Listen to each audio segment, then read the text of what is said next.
ഇന്നൊരു ബട്ടർ ചിക്കൻ്റെ വീഡിയോ ആണ്. ബട്ടർ ഇട്ട്, ഉള്ളി ഇട്ട്, തക്കാളി ഇട്ട്, അതിലേക്ക് മഞ്ഞൾപ്പൊടി, ഗരം മസാല, പിന്നെ മുളക് പൊടി ഇട്ടിനോന്ന് എനിക്കറിയില്ല. കാരണം ഞാനിത് ആദ്യമായിട്ടാണ് ഉണ്ടാക്കുന്നത്.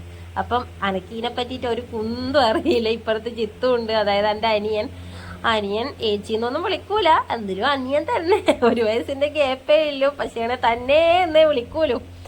അതെല്ലാം പോട്ടെ. ഇനി നമുക്കത് ഒന്ന് തണുത്തതിന് ശേഷം ഒന്ന് അരക്കുന്ന വീഡിയോ ആദ്യം എടുത്തിനേനും എനിക്ക് അയച്ചു തന്നിനി. ഇനിയിപ്പോൾ നോക്കുമ്പോൾ കാണുന്നില്ല വീഡിയോ. അപ്പോൾ അത് മിസ്സായിപ്പോയി. എന്നിട്ട് അത് നന്നായിട്ട് വെള്ളം ഒഴിച്ച് കുറച്ച് നമ്മൾ പിന്നെ മിക്സിയിൽ ഇത് വെള്ളം ഒഴിച്ചിട്ട് ഇതാക്കുമല്ലോ, അങ്ങനെയൊക്കെ ചെയ്ത് അതൊന്ന് തിളച്ച് വരുമ്പോൾ നമ്മൾ എന്ത് വേണം, നേരത്തെ ചിക്കൻ അവിടെ ഫ്രൈ ചെയ്ത് വെച്ചിട്ടാ. ഞാൻ വരുന്നതിന് മുന്നേ ഇവൻ ഇതെല്ലാം ചെയ്യുന്നുണ്ടായിരുന്നു. പിന്നെ നമ്മൾ വന്നാൽ പിന്നെ ഒരു കണ്ടന്റ് ആവുമല്ലോ എന്ന് വിചാരിച്ചിട്ട് ഒരു കുക്കിംഗ് വീഡിയോ അങ്ങനെ തട്ടിക്കൂട്ടിയതാണ് കേട്ടോ ഇത്. അപ്പം അതിൻ്റെ ഇടയ്ക്ക് എന്തൊക്കെയോ ബാക്ക്ഗ്രൗണ്ടിൽ വർത്താനമുണ്ട്. അതൊന്നും നമ്മൾ ഇതിനകത്ത് പറയാൻ കഴിയൂല.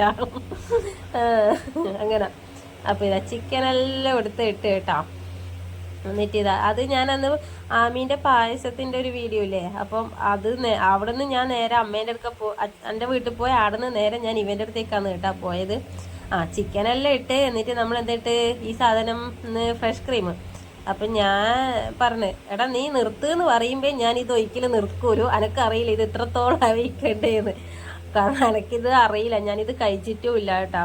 നമ്മൾ ഹോട്ടലിൽ പോയാൽ എപ്പം പൊറോട്ട, ബിരിയാണി, ഇതിൻ്റെ അപ്പുറം നമ്മൾ ഇങ്ങോട്ട് പോക്കില്ല. കാരണം ഇത് ടേസ്റ്റ് എങ്ങനെയാണെന്ന് അറിയാണ്ട് വാങ്ങിയിട്ട് വെറുതെ കൊളാക്കണ്ടല്ലോ. പക്ഷെ എൻ്റെ മക്കൾക്കും ഐത്താണിനൊക്കെ നല്ല ഇഷ്ടമായി. ഞാൻ ഫ്രഷ് ക്രീമെല്ലാം വാങ്ങി വെച്ചിട്ടുണ്ട്.